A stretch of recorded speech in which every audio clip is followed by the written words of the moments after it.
Hello बच्चों, my self VK Garg और इस मोस्ट एक्सपेक्टेड क्वेश्चन सीरीज की इस वीडियो में हम लोग डिस्कस करने वाले हैं ऑल्टरनेटिंग करंट एसी। बच्चों, इसमें जैसे कि मैंने आपको कहा था, हम थ्योरी भी डिस्कस करते हैं, हम जेई मेन के क्वेश्चन भी डिस्कस करते हैं और साथ साथ में हम नीट के क्वेश्चन भी डिस्कस करते हैं।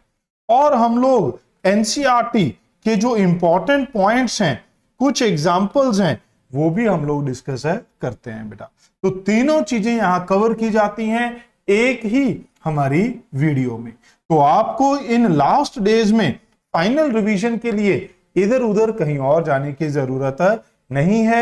इस एक वीडियो से ही आपकी theory, NEET PYQ important question and JEE Main PYQ relevant question cover हो जाएंगे। तो स्टार्ट करते हैं बेटा फ्रॉम एसी। क्या कह रहा है बेटा, एसी में जो हमारे पास सप्लाई ईएमएफ होती है वो कुछ इस तरीके से दी होती है, साइनसॉइडल फंक्शन हमारे पास होता है। एसी का सिंबल देखते ही कई बार क्वेश्चन में लिखा नहीं होता, सिर्फ डायग्राम बनी होती है बेटा। तो आपको ये सिंबल देखकर पता लगना चाहिए एसी है। ये वाला सिंबल बैटरी का या सेल का हमें बताता है डीसी है। पीक वैल्यूज ये हमारे पास क्या है बेटा, पीक वैल्यूज है। ये ईएमएफ और करंट की क्या है बेटा, पीक वैल्यूज है। मीन वैल्यू और एवरेज वैल्यू, जब हम किसी फंक्शन की, जब कोई फंक्शन वेरी करता है बेटा साइन के साथ या कॉस के साथ, तो हम उसकी एवरेज वैल्यू निकालते हैं। एवरेज वैल्यू कैसे निकालते हैं बेटा, I D T divide by D T. अगर हमें एरिया गिवन, कर्व गिवन हो, तो कर्व का एरिया डिवाइड बाई टाइम। जो याद रखने वाली बात है वो ये कि ओवर वन कंप्लीट साइकिल बेटा आई एवरेज या ई एवरेज क्या होगी, जीरो होगी। क्यों होगी जीरो बच्चों, क्योंकि हमारे पास ये जो साइन की और कॉस की एवरेज वैल्यू है, इसको क्या बोलते हैं, this is the symbol of average. This is the symbol of average बेटा। तो साइन और कॉस की, क्योंकि ये साइन कर्व है बेटा, जितना एरिया पॉजिटिव उतना नेगेटिव। ये कॉस कर्व है बेटा, जितना एरिया पॉजिटिव उतना नेगेटिव। तो टोटल हमारे पास क्या हो जाएगा, ये जीरो हो जाएगा। बट वहीं इसीलिए जो हमारे पास एवरेज वैल्यू है, it is defined over positive half cycle बेटा। It is defined over positive half cycle. अगर आप इसको लेंगे पॉजिटिव हाफ साइकिल को, तब भी एवरेज वैल्यू आ जाएगी। इसका अगर आप पॉजिटिव हाफ साइकिल लेंगे यहां से यहां वाला, तब भी आ जाएगी। कितनी आती है बच्चों, जो न्यूमेरिकल में पूछा जाता है वो 2I0/पाई। अगर आप देखेंगे तो ये वैल्यू 0.64 होती है। फिर एक न्यूमेरिकल में ये एक ट्रिकी क्वेश्चन पूछ लिया जाता है बेटा। क्या पूछा जाता है आपसे कि हाफ साइकिल पे आई की एवरेज वैल्यू क्या है। अब उसने पॉजिटिव हाफ साइकिल नहीं कहा, ना उसने हाफ साइकिल डिफाइन किया। मान लो साइन दे देता, डिफाइन कर दे कि यहां से यहां वाले हाफ साइकिल में, तब तो 2I0/पाई है। बट अगर आप ये वाला हाफ साइकिल ले लो तो जीरो हो जाएगी बेटा। जैसे इसमें अगर आप ये हाफ साइकिल ले लोगे तो जीरो हो जाएगी, इसमें 2I0/पाई होगी। और भी कोई भी आप हाफ साइकिल लेंगे तो ये 0 से 2I0/पाई में वेरी करेगी बेटा। तो इस बात का ध्यान रखना है। अगर उसने सिर्फ हाफ साइकिल कहा है बेटा, तो I average range from 0 to 2I0/पाई। फिर आती है बेटा आरएमएस वैल्यू। आरएमएस वैल्यू क्या होता है, रूट मीन स्क्वायर। इसको अगर हम देखें root of mean of square, तो सबसे पहले क्या लेंगे, स्क्वायर, फिर उसका मीन बेटा, फिर उसकी रूट। समझे बेटा। अगर हम देखें तो कंप्लीट हाफ साइकिल पे या फिर हमारे पास कंप्लीट साइकिल पे या फिर हाफ साइकिल पे बेटा, तो आरएमएस वैल्यू हमारे पास क्या होगी, I0/√2 होगी बच्चों। क्यों, क्योंकि साइन स्क्वायर थीटा और कॉस स्क्वायर थीटा की एवरेज वैल्यू क्या होती है बेटा, 1/2। वन शॉट में मैंने आपको यह बताया भी था कि ये न्यूमेरिकल में कैसे यूज होती है, बट अभी के लिए आप इसे याद रख सकते हैं। क्लियर बेटा। फिर हमारे पास ये एक इंपॉर्टेंट रिजल्ट आता है बेटा, ये काफी इंपॉर्टेंट है। काफी बार कंपटीशन में इसके ऊपर बेस्ड क्वेश्चन पूछे जा चुके हैं। क्या कहता है बच्चों, ये कहता है कि अगर हमारे पास किसी वायर में जो कंपोनेंट है that is superposition of DC component and AC component बेटा। किसी वायर में डीसी भी जा रहा है, एसी भी जा रहा है, तो डीसी क्या होता है, कांस्टेंट, टाइम के साथ वेरी नहीं कर रहा, एसी टाइम के साथ वेरी करेगा। सुपरपोजिशन दोनों का सम बेटा। तो मैथमेटिकली ऐसे लिखा होगा, वर्ब थ्योरेटिकली वर्डिंग में लिखा होगा तो कैसे लिखा होगा बेटा, डीसी कंपोनेंट दिया होगा, एसी कंपोनेंट दिया होगा। तो आरएमएस वैल्यू क्या आएगी बेटा, आरएमएस वैल्यू आएगी रूट ये कांस्टेंट का स्क्वायर और ये जो एसी कंपोनेंट है इसके स्क्वायर बाय 2। अगर ये स्क्वायर बाय 2 है तो इसको b बाय रूट 2 का स्क्वायर है कहा जा सकता है। मीन वैल्यू, इसकी मीन वैल्यू 0 होगी तो सिर्फ कांस्टेंट वैल्यू ही यहां पर बचेगी। क्लियर है बेटा, ये एक इंपॉर्टेंट रिजल्ट है जो काफी बार कंपटीशन में ऑलरेडी पूछा जा चुका है, जिसके क्वेश्चन भी यहां पर हम देखेंगे। मैं उम्मीद करता हूं कि आपको वीडियो पसंद आई होगी बेटा, तो वीडियो को लाइक जरूर करना है, कमेंट करके बताना है, हाइप कर देंगे तो बात ही क्या है। क्लियर है, सपोर्ट करिए। बहुत सारे बच्चे ये कहते हैं कि भाई हमारा जो कंटेंट है उसके हिसाब से चैनल की रिकॉग्नाइजेशन नहीं है, सपोर्ट नहीं है। तो बेटा आप लोगों ने ही तो सपोर्ट करना है, कर दीजिए। बच्चे सपोर्ट करें तो एक चैनल रातों रात कहां भी पहुंच सकता है। तो आपको अपना जोर दिखाना है कि आप कितनी सपोर्ट कर सकते हैं। अगर आपको कंटेंट पसंद आ रहा है तो बेटा चढ़ा दीजिए इसे, वो आपके अंडर है। आप इस वीडियो को शेयर कर सकते हैं, अपने YouTube पे शेयर कर सकते हैं, इंस्टा पे, टेलीग्राम पे, व्हाट्सएप पे, कहीं पे भी शेयर कर सकते हैं बेटा। ओके, अब अगर हम देखें बेटा इसको, तो ये हमारे पास क्या है। और दूसरी बात, आप हमारी ज्ञानिस्ट ऐप भी डाउनलोड कर सकते हैं बेटा, उस पे भी ये सारी चीजें एक साथ मिल जाएंगी। बार बार प्लेलिस्ट शफल करने की जरूरत नहीं है, ऐड के लिए रुकने की जरूरत नहीं है, ऐड फ्री सारी वीडियोस, आप सारी पीडीएफ वहां पर एक साथ देख सकते हैं। ये सप्लाई है बेटा, ये सप्लाई है तो E0 sine omega T plus 5 ये एसी है। तो जब ये साइन की फॉर्म में दिया होगा बेटा तो ये आगे वाली टर्म हमें क्या देगी, पीक वैल्यू। बट जब ये ईएमएफ और फ्रीक्वेंसी दी होगी बेटा तो ये आगे वाली टर्म हमें क्या देगी बेटा, आरएमएस वैल्यू। और ये हमें क्या देता है, एफ क्या होता है बच्चों, फ्रीक्वेंसी होती है। एफ क्या होता है बेटा, फ्रीक्वेंसी होती है। क्या ये बात समझ में आई। अब इसमें हमारे पास 2-3 नोट और हैं बेटा, जैसे कि स्ट्रेट लाइन आ जाती है, कभी कभार सिर्फ इतनी आ जाती है बेटा। ठीक है, आप इसको भी बना सकते हैं। जो हमने थ्योरी की वीडियो बनाई थी, वन शॉट वीडियो, उसमें तो हमने वो भी बताया था। ये ऐसे कितना भी आ सकता है। तो स्ट्रेट लाइन वायर के लिए अगर आप पॉजिटिव साइकिल में ही देखेंगे तो आई एवरेज क्या होगी, I0 बाय 2। किसमें बेटा, सिर्फ पॉजिटिव साइकिल में। ये कहां से कहां है, फ्रॉम T0 टू T/2। अगर आप पूरे साइकिल में देखेंगे तो ये 0 हो जाएगी बेटा। फुल साइकिल में ये क्या हो जाएगी, 0। आई एवरेज क्या हो जाएगी बेटा, फुल साइकिल में 0। ठीक है, क्या ये बात समझ में आई बच्चों। ठीक है, क्योंकि एरिया प्लस माइनस 0 हो जाएगा। ये किसके लिए है, सिर्फ पॉजिटिव साइकिल के लिए। आरएमएस को कोई फर्क नहीं पड़ता, क्योंकि आप इसको स्क्वायर कर देंगे, स्क्वायर कर देंगे तो फंक्शन ऊपर चला जाएगा, तो वो I0 बाय रूट 3 होगी। फिर ये क्वेश्चन देखिए बेटा, अगर ये ऐसे स्ट्रेट लाइन है तब क्या होगा। तो कांस्टेंट है बेटा, अगर आप एवरेज देखेंगे 0 टू T में तो 0 होगी, बट अगर 0 टू T/2 में देखेंगे तो I0 होगी बेटा।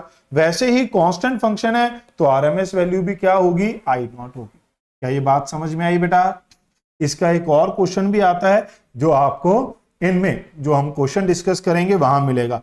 जब ये वाला होता नहीं, 0 होता है, सिर्फ ये वाली कर्व होती है, तब हमारे पास आरएमएस वैल्यू कितनी होगी, मीन वैल्यू कितनी होगी बेटा।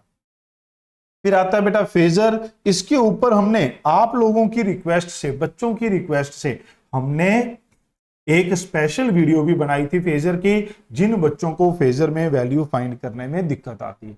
सिंपल, जो ये कर्व दी होती है बेटा, साइन ओमेगा टी रेफरेंस ले लेते हैं। ये जो एंगल है क्लॉकवाइज पॉजिटिव लेके उतने एंगल पे I1 ड्रॉ कर देंगे, उतने दूसरे एंगल पे I2, दोनों के बीच का angle total path difference, phase difference की तरह काम करेगा।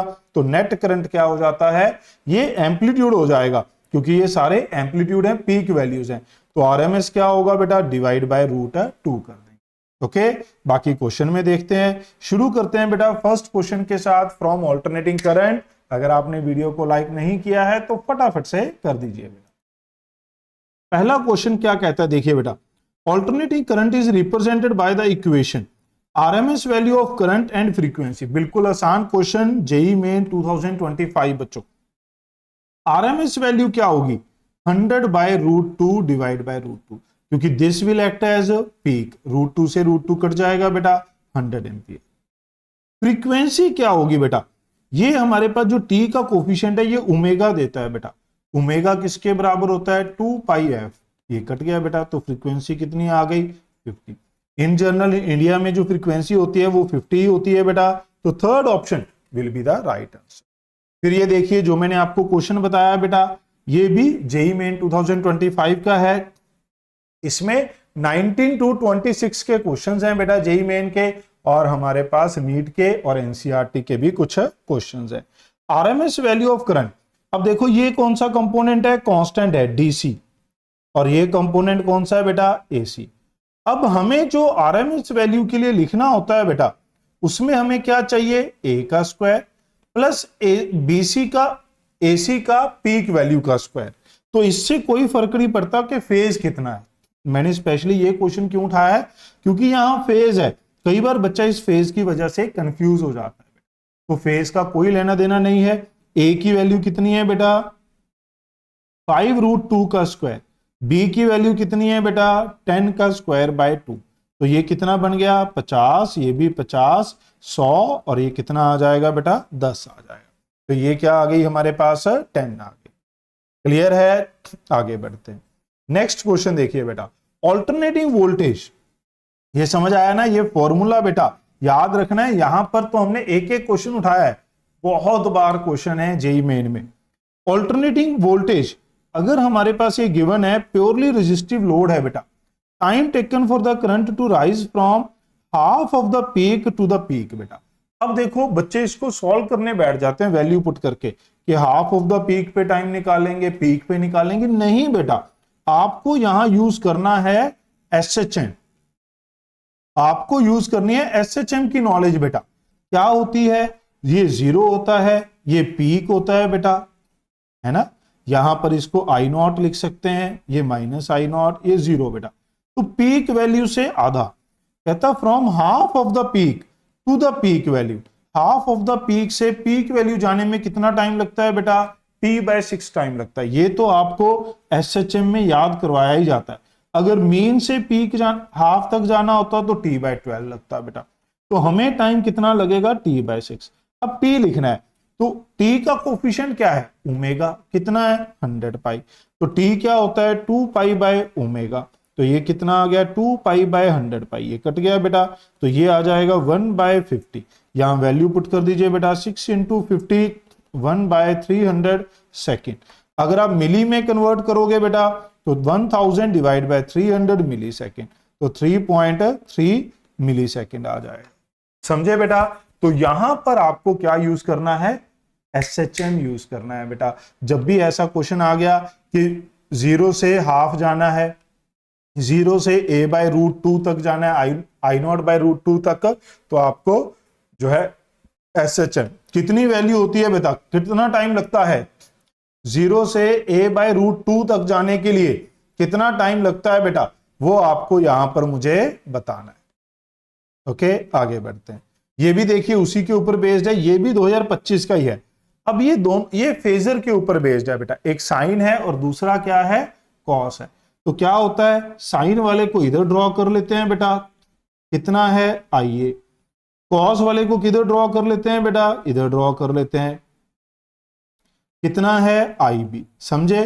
तो पीक वैल्यू क्या हो जाएगी, पीक वैल्यू हो जाएगी रूट, क्योंकि दोनों में एंगल कितना है बेटा 90 डिग्री, IA का स्क्वायर प्लस IB का स्क्वायर।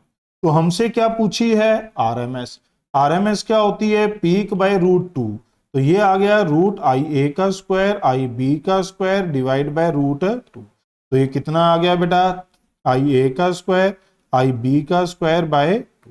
क्या ये बात समझ में आई बेटा सबको। तो ये बन गया हमारे पास सेकंड ऑप्शन। समझे फेजर। ये जो मैं आपको क्वेश्चन कह रहा था बेटा, देखिए ये नीट जो पहले AIPMT कहलाता था 2011 में ये क्वेश्चन आया हुआ है, इसमें यहां तो है बट यहां वैल्यू क्या है 0, फिर 0। अब इसमें क्या बतानी है आरएमएस, कैसे करोगे बेटा। इसके दो मेथड बताए थे जब हमने नीट PYQ डिस्कस करी थी, बट अब टाइम लिमिटेड है तो बिल्कुल मेन चीजों की बात करेंगे। कैसे निकालते हैं बेटा, इस सेगमेंट में आरएमएस कितनी है 0, इसमें कितनी है 0, तो दोनों का स्क्वायर का मीन का रूट ले लो बेटा। तो सिंपल कितना आ गया V0 बाय रूट 2। कितना आ जाएगा बेटा V0 बाय रूट 2। कैसे लिया फिर से बताता हूं, दोनों की वैल्यू लिख ली बेटा आरएमएस वैल्यू। अब आरएमएस क्या होता है, RMS root of mean of square. तो सबसे पहले स्क्वायर ले लिया, फिर उसका मीन ले लिया। मीन क्या होता है, दोनों के स्क्वायर का सम डिवाइड बाय 2, फिर उसका रूट ले लिया। तो क्या आंसर आ जाएगा बेटा डी आर।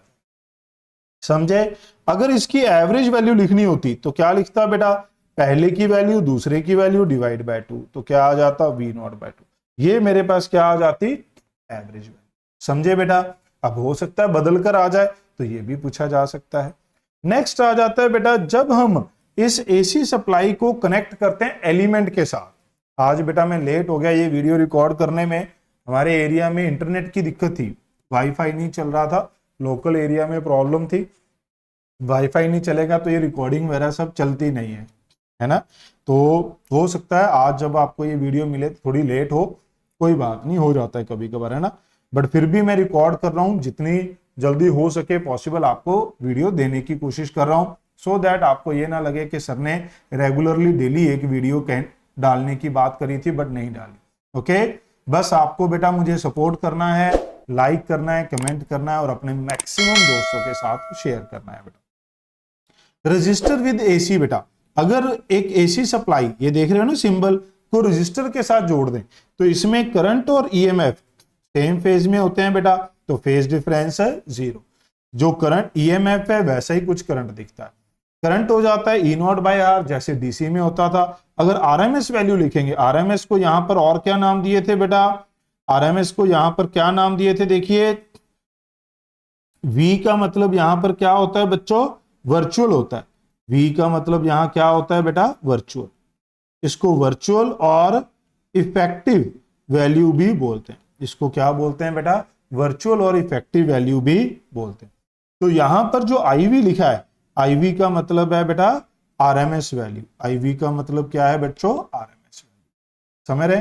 पावर, पावर क्या होती है, E0 I0 by 2 EV into IV, RMS value का प्रोडक्ट बेटा। इसे IV स्क्वायर R भी लिखा जा सकता है।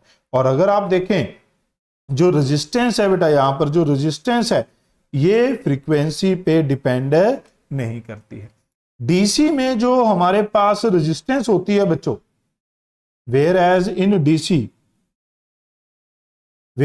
डीसी पावर क्या होती है I square R, but AC में एवरेज पावर क्या होती है बेटा, IV स्क्वायर R।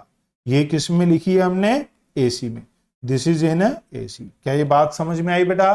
तो यहां पर भी कुछ क्वेश्चन ऐसे हमारे पास मिल जाते हैं कि भाई जो डीसी में करंट है वो double of current in AC है। आपको ऐसा बोल देता है कि डीसी में जो करंट है वो 2 टाइम्स करंट इन एसी है।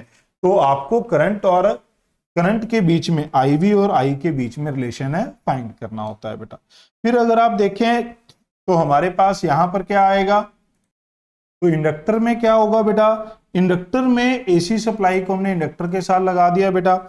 इंडक्टर में EL, यहां पर देखिए मैंने EL और यहां LE बड़ा लिखा है, तो ये EL और LE मुझे थोड़ा सा याद रखने में हेल्प करता है कि EL क्या करता है, लीड करता है बाय पाई बाय 2। तो अगर ये करंट है तो EMF हमारे पास इस तरफ होगा बेटा, ये क्या करेगा 90 डिग्री से लीड करेगा। अब अगर ये EMF है बेटा, सप्लाई EMF तो वही है जो थी बेटा, इसके क्रॉस वोल्टेज वही रहेगी, तो इसका मतलब करंट लैग करेगा। लैग करेगा तो वो पीछे होगा, पीछे होगा तो क्या कर देंगे यहां -π/2 कर देंगे। माइनस को भी हाईलाइट करना है बेटा। करंट क्या हो जाता है, ये हो जाता है E0 बाय XL। XL किसके बराबर होता है, ω/L। इसको बोलते हैं इंडक्टिव रिएक्टेंस, यूनिट क्या होती है, ओम। ऐसे ही एवरेज वैल्यू लिखेंगे तो EV बाय XL बेटा। अब जो XL है वो फ्रीक्वेंसी के डायरेक्टली प्रोपोर्शनल है, इसीलिए ग्राफ क्या बनता है बेटा, स्ट्रेट लाइन ग्राफ बनता है। फिर अगर आप देखें तो नो एवरेज पावर लॉस होती है बेटा, पावर लॉस नहीं होती। Frequency of power is 2 time frequency of EMF और I होता है इन ऑल केसेस। जैसे एसएचएम में kinetic energy and potential energy की फ्रीक्वेंसी डबल होती है बेटा। क्लियर है? आगे बढ़ते हैं। नेक्स्ट हमें क्या कहता है बच्चों, ध्यान देंगे, अगर हम कैपेसिटर को लगा दें एसी सप्लाई के साथ तो अब ईएल लीड करता है तो ईसी लैग करता है। ये याद रखने का एक तरीका है बेटा, ईएल लीड करता है तो ईसी लैग करता है। तो अगर ये करंट है तो ईसी लैग करेगा। अब जो सप्लाई है बेटा वो तो हमारे पास, अरे ये कुछ हिल गया यहां से कुछ डिस्टर्ब हो गया ना, पता नहीं, चलो कोई बात। एवरेज पावर लॉस, ऐसे जो सप्लाई है बेटा हमारे पास वो तो E not sign omega T होती है। तो अब करंट π/2 आगे है, इसलिए यहां पर करंट में साइन में क्या हो गया, प्लस π/2। ये इंपॉर्टेंट है बेटा, न्यूमेरिकल में आपको आइडेंटिफाई करना पड़ सकता है। अब अगर आप देखें तो एक्सी किसके बराबर होता है बेटा, एक्सी हमारे पास होता है 1/ωc। तो ओमेगा क्या होता है बेटा, 2πf। तो ये क्या आ जाएगा, 2πfc। तो xc is inversely proportional to f, इसलिए हमारे पास ये हाइपरबोलिक ग्राफ बन जाता है। एवरेज पावर लॉस क्या हो जाएगी बेटा, 0 हो जाएगी। समझे? चलिए क्वेश्चन करते हैं। पहला ही क्वेश्चन देखिए, हमने जेई मेन 2023 का उठाया। इसमें हमारे पास जो ग्राफ है बेटा, कर्व है, वो शो करनी है कि कौन सी कर्व किसकी है। जो सीधी जाती है बेटा ये किसकी होती है, इंडक्टर की। और जो हमारे पास ये हाइपरबोलिक है ये किसकी होती है, कैपेसिटर की। अगर हमारे पास रेजिस्टर होता तो रेजिस्टर की कैसी होती है बेटा, सीधी कांस्टेंट होती है बेटा। तो A is capacitor and B is inductor. A is capacitor, B is inductor. Fourth option will be the right answer बच्चों। क्लियर है? आगे बढ़ते हैं। अब देखिए इलेक्ट्रिक बल्ब रेटेड, बहुत ही बढ़िया क्वेश्चन है। अगर आप इसे करना चाहते हैं तो वीडियो को पॉज करके जरूर ट्राई करिएगा बेटा। 2025 का ये क्वेश्चन है। An electric bulb rated 100 watt 200 volt is connected to an AC source of RMS voltage. The peak value of current through the bulb क्या होगी बेटा। अब जितनी वोल्टेज चाहिए थी उतनी ही हमने लगा दी बेटा। तो पावर किसके बराबर होती है, EV IV cos 0, क्योंकि जो बल्ब है वो एक रेजिस्टर की तरह काम करता है। तो ये कितना है 100, ये कितनी है 220। तो IV कितना आ गया बेटा हमारे पास 10/22, 5/11। अब हमसे क्या पूछा गया, पीक वैल्यू। पीक वैल्यू क्या होगी भाई, IV क्या होता है, I0/√2 होता है। तो ये √2 टाइम्स IV हो जाएगा। तो ये आ गया √2 इंटू 5 डिवाइड बाय 11। ये अप्रोक्सीमेटली आ गया 7/11, 0.6 और ये आ जाएगा 4 के आसपास आ जाएगा। 0.63 के आगे भी कुछ आना था तो 0.64 आ रहा है। ओके, ये देखिए बेटा क्या कह रहा है, alternating EMF is applied to a capacitor, RMS value of current बताना है। अब यहां पर कौन सी वैल्यू है, EMF है। यहां कौन सी थी बेटा, RMS थी, पीक पूछ ली गई थी। यहां कौन सी है, पीक है, RMS पूछ ली गई है बेटा। क्या ये बात समझ में आई? तो क्या हो जाएगा, अगर आप ध्यान से देखेंगे तो पीक वैल्यू क्या होगी, पीक वैल्यू होगी E0/XC। XC कितना है बेटा, ये होता है 1/ωc। तो ये ऊपर चला जाएगा तो ये आ गया ωc। E0 कितना है 110√2, ओमेगा कितना है 100, C कितना है बेटा 2 इंटू 10⁻⁻6। ये समझ में आया बेटा। तो क्या आ जाएगा 1 2 3 उड़ गई बेटा, तो 22√2 10⁻⁻3 एम्पियर बेटा। अब हमसे क्या पूछ लिया, RMS। RMS क्या होता है, ये √2 से डिवाइड कर दो बेटा। तो ये 22 इंटू 10⁻³ यानी कि 22 मिली एम्पियर। कितना हो जाएगा बेटा, 22 मिली एम्पियर हो जाएगा। क्या ये समझ आया? फिर ये आ गया बेटा वो क्वेश्चन जो हम बात कर रहे थे, what is the approximate peak value of alternating current producing 4 times the heat produced per second by the steady current. यानी कि AC में जो पावर है वो 4 टाइम DC की पावर है। AC में जो पावर होती है वो क्या होती है, IV² डीसी में जो पावर होती है वो क्या होती है, आई स्क्वायर आर। आर से आर कट गया, रूट ले लो बेटा, तो आई भी कितना आ गया, 2 times DC current. DC current कितना है, 2, तो ये कितना आ गया बेटा, 4 एम्पियर। हमसे क्या पूछा है बच्चों, peak value of alternating current. ये क्या है, RMS value of alternating current. तो पीक वैल्यू क्या आएगी बेटा, ये आएगी IV √2 बेटा। तो ये क्या आएगा, 4 √2, तो ये हमारे पास 5.6 एम्पियर आ जाए। क्या ये बात समझ में आई? ये काफी यूजफुल और हाईली इंपॉर्टेंट क्वेश्चन है बेटा, बहुत बार मैंने ये टेस्ट सीरीज में डाला हुआ है। ओके, क्लियर है बच्चों? तो क्या आएगा, what is the approximate peak value if alternating current is producing heat 4 times. कभी डीसी 4 टाइम्स एसी दे देगा, कभी एसी 4 टाइम्स डीसी दे देगा, ये 2 टाइम्स भी हो सकता है। तो यहाँ √2 का फैक्टर आ जाता बेटा, वो फिर यहाँ √2 से एडजस्ट हो जाता। तो ये एक काफी इंपॉर्टेंट क्वेश्चन है। आगे बढ़ते हैं बेटा, नेक्स्ट क्वेश्चन क्या कहता है, alternating voltage is connected across pure inductor. Pure inductor पे लगा दिया, inductive reactance in the circuit क्या होगी? ध्यान से देखिए बेटा, सिर्फ इंडक्टिव रिएक्टेंस पूछ ली बेटा, तो ओमेगा एल क्या है, 6 to 8 ओमेगा टी का कोफिशिएंट, एल कितना है बेटा, 5 मिली हेनरी। तो सिंपल आपको इसे मल्टीप्लाई करना है बेटा, 2 तरीके हैं, या तो 5 से मल्टीप्लाई करो या फिर 10/2 कर दो। मेरे को तो ये ज्यादा आसान लगता है बेटा, ये इस तरीके से मैं इसको लिख लेता हूं, है ना। तो मेरा टाइम मुझे ऐसा लगता है कि थोड़ा सा यहां बच जाता है। इसको 5 से मल्टीप्लाई करने की बजाय मैं 2 से डिवाइड कर देता हूं, तो सीधा इंटू 10।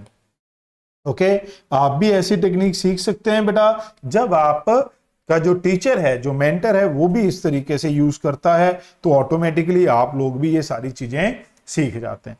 इसी के लिए इन छोटी छोटी बातों पे ही ध्यान देते हैं बेटा हम क्लास में, इसीलिए जो बच्चे हैं वो फिजिक्स कंफर्टेबली सॉल्व करने लगते हैं। तो ऐसा ही एक बैच मैं आप लोगों के लिए लेकर आ रहा हूं बेटा, नीट 2027 के लिए, आपके जूनियर्स के लिए लेकर आ रहा हूं, जो बच्चे नीट 2027 को जो है टारगेट कर रहे हैं। आप में से कुछ बच्चे हो सकता है अभी 12th पास आउट हो, जो सोच रहे हो कि मुझे नीट 2027 करना है, कोई भी हो सकता है वो, है ना।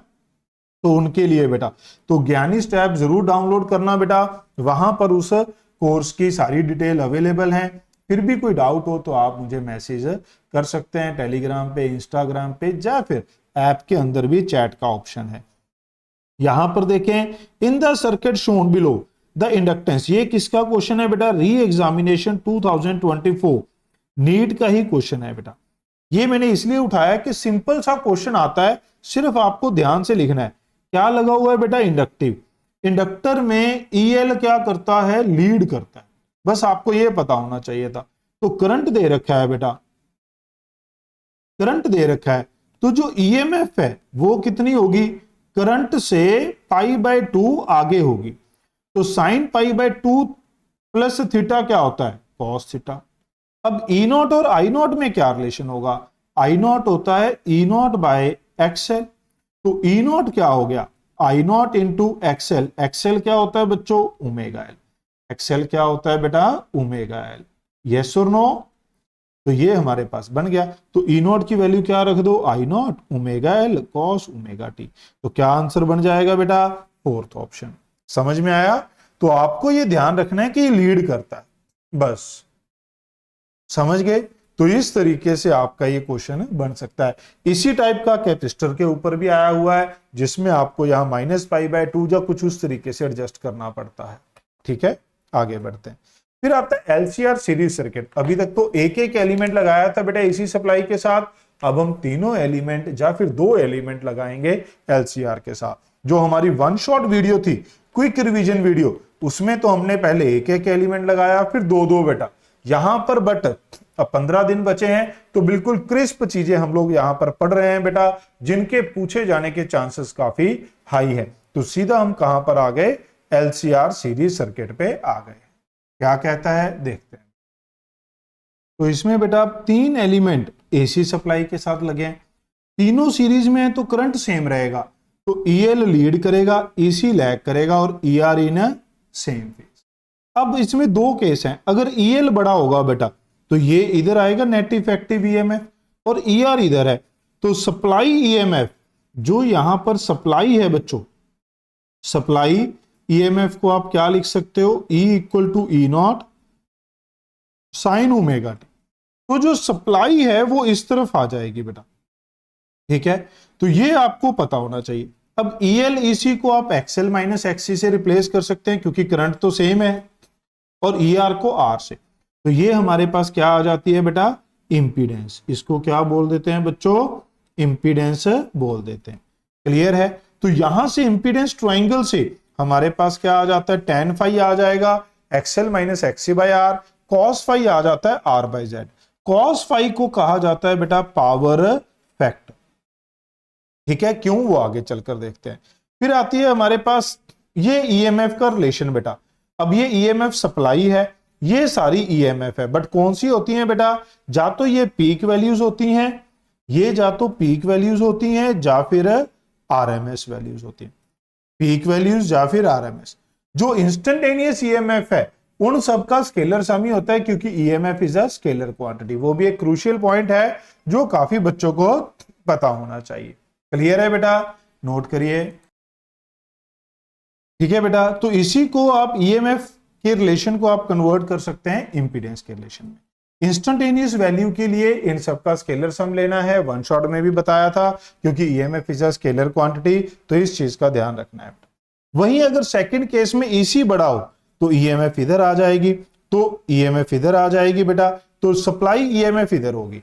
अब इस केस में EMF करंट को लैग करेगी, इस केस में EMF करंट को लीड करेगी। यहां पर देखिए मैंने ये करंट लिखा, EMF ये है, तो करंट लैग करता है, तो हम यहां पर क्या लिखेंगे बेटा, करंट लैग्स, ठीक है। और अगर आप यहां पर देखोगे तो यहां पर करंट क्या करेगा बेटा, लीड, करंट लीड करेगा, इसलिए ये EMF था तो करंट में प्लस फाई कर दिया, क्योंकि एंटी क्लॉकवाइज प्लस है, क्लॉकवाइज है नेगेटिव। इसी को आप इंपीडेंस ट्रायंगल में कन्वर्ट कर सकते हैं। रिलेशन सेम है बेटा, चाहे आप EL माइनस EC का स्क्वायर लिखो, चाहे आप EL EC माइनस EL का स्क्वायर लिखो, स्क्वायर के अंदर है, कोई फर्क नहीं पड़ेगा। tan फाई में अब XC माइनस XL हो जाएगा, cos फाई वही R बाय Z रहेगा, समझे। तो सिंपल आपको एक ही रिलेशन याद रखना है, इसी में वैल्यू पुट कर दो बेटा, स्क्वायर है तो कोई फर्क नहीं पड़ता, इन दोनों में से कोई भी बड़ा हो।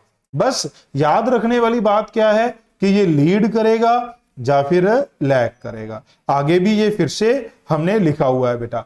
ये देखिए पावर, पावर बेटा वेरी इंपॉर्टेंट, सबसे ज्यादा क्वेश्चन आपको पावर के ऊपर देखने को मिलते। पावर क्या होती है, E0 I0 बाय 2, ये करंट के केस में थी, साथ में क्या लग गया, cos फाई। EV IV ये किस केस में थी बेटा, करंट के केस में थी, साथ में क्या लग गया, cos फाई। एवरेज पावर क्या हो जाएगी, IV स्क्वायर R। यहां पर इस बात का ध्यान रखना है कि इसको EV स्क्वायर बाय R नहीं लिखना है, इसको बेटा EV स्क्वायर बाय R नहीं लिखना है, इस बात का ध्यान रखना है। क्यों, क्योंकि यहां पर जो IV होता है बेटा वो किसके बराबर है, EV बाय Z है, EV बाय Z होता है बेटा, इस बात का ध्यान आपको रखना है। क्लियर है, चलिए आगे बढ़ते हैं। फिर आते हैं इसके क्वेश्चन देखेंगे बेटा, उसमें मैं आपको समझाऊंगा किस तरीके से आपको इसे अप्लाई करना है। हॉट वायर इंस्ट्रूमेंट बच्चों, measure RMS value of EMF and current can be used in AC and DC। ये जो हॉट वायर इंस्ट्रूमेंट है ये RMS वैल्यू मेजर करते हैं और ये दोनों में यूज होते हैं। बट जो गल्वेनोमीटर बेस्ड मीटर है वो जीरो रीडिंग दिखाते हैं AC में, तो AC में यूज नहीं कर सकते। वॉटलेस करंट कितना होता है बेटा, IV साइन फाई होता है, क्योंकि cos फाई कंपोनेंट तो पावर कंजम्पशन में यूज होगा, ठीक है। अगर हमारे पास जो फाई है वो जीरो हो तो हमारे पास ये जो वॉटलेस करंट है ये करंट भी क्या हो जाएगा बेटा, जीरो हो जाएगा। This is equal to zero for sine phi equal to zero. तो इसका मतलब when phi is equal to zero, जब E and I in same phase, जब ये दोनों सेम फेज में होंगे बेटा तो हमारे पास वॉटलेस करंट जीरो हो जाएगा। फिर कंसेप्ट आता है चोक कॉइल का। चोक कॉइल मतलब बेटा जब हम एक कॉइल को लगाते हैं एक बल्ब के साथ सीरीज में to reduce the current in this bulb, तो क्या होगा बेटा, जो आइडियल चोक कॉइल है उसकी रेजिस्टेंस 0 होती है, तो वो सिर्फ करंट डिक्रीज करती है without power loss. Power loss क्या हो जाएगा, 0। पावर लॉस क्या हो जाएगा बेटा, 0। यहां पर थोड़ा सा पावर लॉस होगा। पावर लॉस कितना हो जाएगा बेटा, यहां IV स्क्वायर इंटू R। किसके cross, across choke coil. Choke coil के क्रॉस जो पावर लॉस हुआ वो कितना हुआ, IV स्क्वायर इंटू R बेटा। जब नॉन आइडियल होगी तो हमारे पास इस R के साथ ये R जुड़ जाएगी बेटा, तो ये टोटल रेजिस्टेंस और इसकी इंडक्टेंस का तो आ ही जाएगा इंडक्टिव रिएक्टेंस बेटा। क्या ये बात समझ में आई बेटा सबको? आगे बढ़ते हैं, क्वेश्चन करते हैं बेटा। अरे ये क्वेश्चन यहां कहां डाल रखा है, अरे गड़बड़ हो गई रे, ये तो ऊपर आना था बेटा क्वेश्चन। ये देखिए, electric current in the circuit. अब जिन बच्चों ने भी is given as RMS current of the period बेटा, आरएमएस वैल्यू मैंने आपको क्या कहा था, करंट इज प्रोपोर्शनल। तो ये क्या है बेटा, एक स्ट्रेट लाइन ग्राफ है। ये कैसा ग्राफ होगा बेटा, straight line. Straight line graph के लिए मैंने आपको आरएमएस वैल्यू क्या बताई थी बेटा, I0 बाय √3। क्या होगी बेटा, I0 बाय √3। ये ऊपर डालना था, गलती से बेटा यहां रह गया ये क्वेश्चन। एवरेज वैल्यू क्या बताई थी बेटा आपको, वो बताई थी I0 बाय 2 बेटा। I0 क्या है, पीक वैल्यू। देखो ना t0 पे ये 0 है, t टाइम पे जाकर पीक वैल्यू क्या होगी बेटा, यहां पर पीक वैल्यू होगी I0 जब टाइम t होगा। ठीक है, तो ये ध्यान में रखना है, डायरेक्टली यूज होगा बेटा। ये 2026 जैन अटेम्प्ट जेईई मेन में पूछा गया था। In an AC circuit instantaneous current is 0 when instantaneous voltage is maximum. Current 0, voltage maximum, यानी कि दोनों में फेज डिफरेंस 90 का। इसका मतलब क्या है बेटा, दैट मीन्स अगर करंट कॉस का फंक्शन है तो ईएमएफ साइन का फंक्शन होगी बेटा, तभी एक 0 होगा और दूसरा 90। और अगर आई साइन का फंक्शन है तो ईएमएफ कॉस का फंक्शन होगी बेटा, तभी ऐसा हो सकता है। तो ये 90 डिग्री फेज किसमें हो सकता है, 90 डिग्री फेज किसमें हो सकता है, प्योर इंडक्टर में, प्योर कैपेसिटर में एंड LC कॉम्बिनेशन में। अगर R आ गया तो R ने बेटा ये वाला कंपोनेंट दे देना है, कौन सा, ये वाला। अगर ये कंपोनेंट दे दिया तो अब एंगल 90 डिग्री नहीं हो सकता। तो R के बिना L और C में ये 90 डिग्री हो सकता है। L में तो EL 90 डिग्री पे होती है, EC में भी, EC करंट से लैग करती है, और LC लगा देंगे तो EL इधर, EC इधर और करंट इधर, तब भी एंगल क्या रहेगा, 90 डिग्री बेटा। तो pure inductor, pure capacitor, pure resistor में कितना होता है, 0 होता है। Combination of inductor and capacitor, तो क्या आंसर बन जाएगा, ABD। इस टाइप के क्वेश्चन मैंने इसलिए पिक किए हैं बेटा क्योंकि नीट के लिए एनटीए की प्रेफरेंस बढ़ती जा रही है इस टाइप से क्वेश्चन में, जिसमें थ्योरी है बट थोड़ा सोचने में ज्यादा टाइम लगता है। ये क्वेश्चन देखिए बेटा, inductor of self inductance 1 connected in series with resistor this, AC supply they the, maximum current. अब ये दो हैं, एक रजिस्टर है और एक इंडक्टर है बेटा। अगर आप चेक करेंगे तो ये जेईई मेन 2025 का है, बट नीट में भी ऐसे क्वेश्चन आ चुके हैं। वो मेरे पास टाइम की थोड़ी आज कमी थी, नहीं तो मैं उस क्वेश्चन को यहां रिलेट करके जरूर बताता बेटा। यहां पर रेजिस्टेंस कितनी है बेटा, 100 ओम। क्योंकि जैसे जैसे कंपटीशन पास आ रहा है बेटा, जो हमारे ऑफलाइन स्टूडेंट्स हैं, ठीक है, जिन्होंने पूरा साल हम पे ट्रस्ट दिखाया बेटा, हमारे साथ जुड़े, वो भी टाइम ज्यादा उनको चाहिए होता है इमोशनल एंड एकेडमिक सपोर्ट के लिए। ठीक है, वही एकेडमिक एंड इमोशनल सपोर्ट आप लोगों को भी मिलेगी जो हमारे नीट 2027 के बैच को ज्वाइन करेंगे बेटा। ये कितने वोल्ट है, 100 पाई वोल्टेज है बेटा, और फ्रीक्वेंसी कितनी है बच्चों, 50 हर्ट्ज फ्रीक्वेंसी। मैक्सिमम करंट बताना है तो पहले आरएमएस निकाल लें, Z कितना होगा, z होगा r का स्क्वायर प्लस xl का स्क्वायर। r कितना है बेटा 100 ओम, xl कितना हो जाएगा ओमेगा इंटू एल। ओमेगा क्या होता है 2 पाई एफ एल, एफ कितना है 50, तो 2 पाई इंटू 50, एल कितना है 1, तो ये भी 100 पाई हो गया बेटा। तो ये दोनों कितने हो गए 100 पाई 100 पाई, तो इसका मतलब ये कितना हो गया बच्चों 100 पाई रूट 2। तो आईवी कितना हो जाएगा, आईवी हो जाएगा ईवी बाय जेड बेटा, 100 pi divide by 100 pi root 2, तो 1 बाय रूट 2 हो गया। हमें क्या पूछी गई थी मैक्सिमम वैल्यू, तो पीक वैल्यू क्या होगी आईवी रूट 2, तो 1 बाय रूट 2 इंटू रूट 2, तो ये बन जाएगा 1 एम्पियर। क्या ये बात समझ में आई बेटा सबको? मैं उम्मीद करता हूं सभी क्वेश्चन के डिटेल सॉल्यूशन आपको समझ में आ रहे होंगे बेटा, तो वीडियो को लाइक जरूर करिएगा। आगे बढ़ते हैं, इसमें सभी टाइप के क्वेश्चंस जो इंपॉर्टेंट हैं बेटा, ऐसा नहीं कि पूरा ही करा दिया, पूरा तो कोर्स में होता है, ठीक है। इसमें हम 15 डेज में लास्ट रिवीजन कर रहे हैं। These are the most appropriate question जो नीट में आ सकते हैं।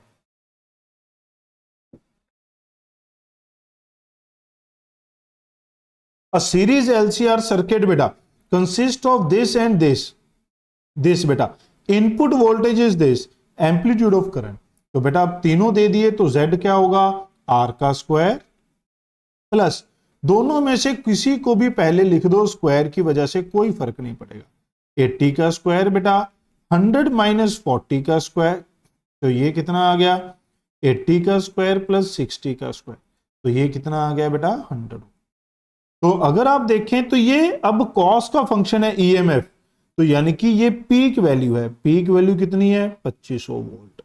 तो हमें क्या निकालना था एम्पलीट्यूड, यानी कि पीक वैल्यू निकालनी थी, तो क्या आ जाएगा 2500 बाय 100, तो ये आ जाएगा 25 है।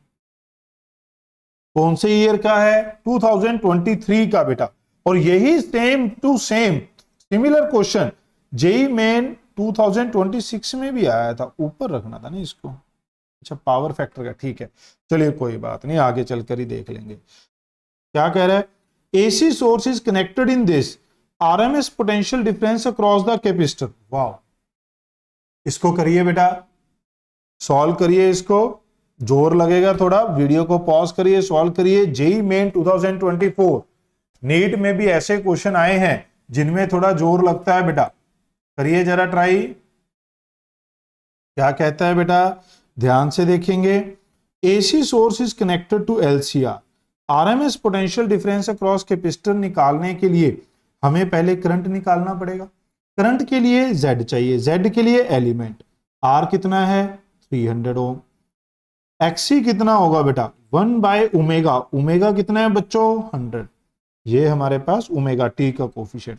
C कितना है 20 माइक्रोफैरेड, तो ये 10⁻6 ऊपर चला गया, नीचे 2 इंटू 10⁻3, तो ये 1000 बाय 2 500 हो। एक्सएल कितना होगा बेटा ओमेगा एल 100, एल कितना है बच्चों 1, तो ये कितना आ गया। जेड देखोगे तो कितना आ जाएगा आर का स्क्वायर एक्सएल माइनस एक्ससी का स्क्वायर, कोई फर्क नहीं पड़ता बेटा, दोनों में से कोई भी आगे लिखो क्योंकि स्क्वायर है।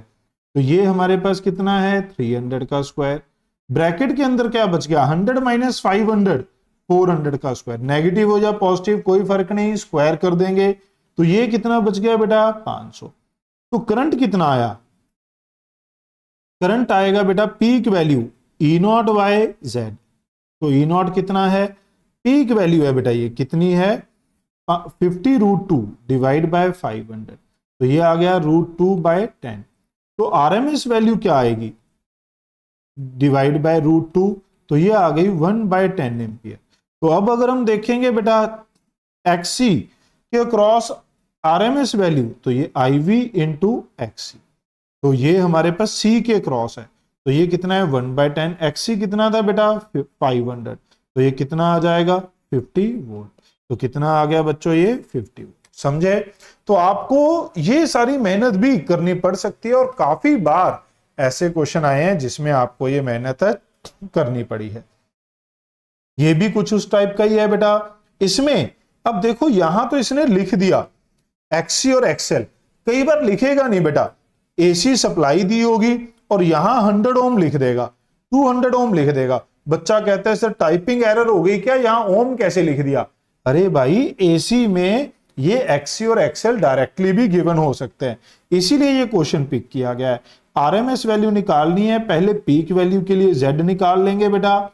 आर की वैल्यू 100 है, एक्सएल माइनस एक्सी 200 माइनस 100 का स्क्वायर, ये 100√2 आ गया बेटा।